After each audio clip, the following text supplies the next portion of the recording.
Bon, il y a une question d'Yanis justement sur les placements. On s'écarte un peu Yanis, mais c'est pour vous. On pose la question malgré tout. Pourrez-vous aborder le sujet des investissements immobiliers, plus particulièrement les modes de gestion locative les plus optimisés? Bon, ça c'est de l'épargne finalement, c'est aussi de l'épargne, mais qui est moins liquide.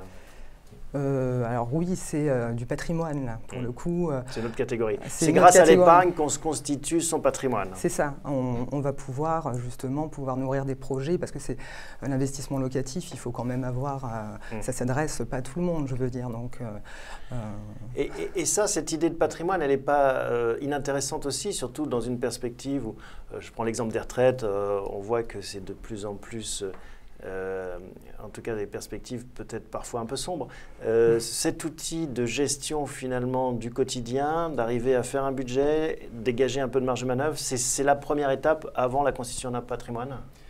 Comme vous disiez tout à l'heure, il y a un parallèle qu'on peut faire vraiment avec la gestion d'une entreprise, hein, du chef d'entreprise qui voilà, construit son budget dans la durée.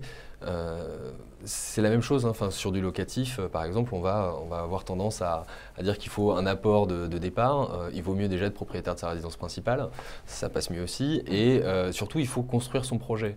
Il faut savoir estimer à combien on va louer le bien, combien on doit investir dedans, comment ça s'investit, quels sont les bénéfices fiscaux à en tirer et quels sont un peu tous les coûts cachés derrière. C'est-à-dire que quand vous louez un appartement, vous n'allez pas forcément le louer 12 mois parce que finalement, tous les 2 ans, il va être vide pendant 2 mois quand vous allez avoir un changement de locataire.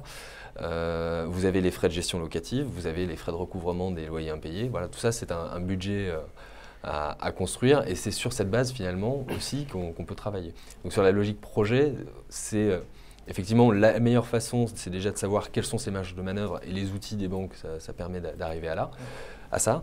Et ça permet finalement derrière de construire un projet qui est viable parce que c'est le but.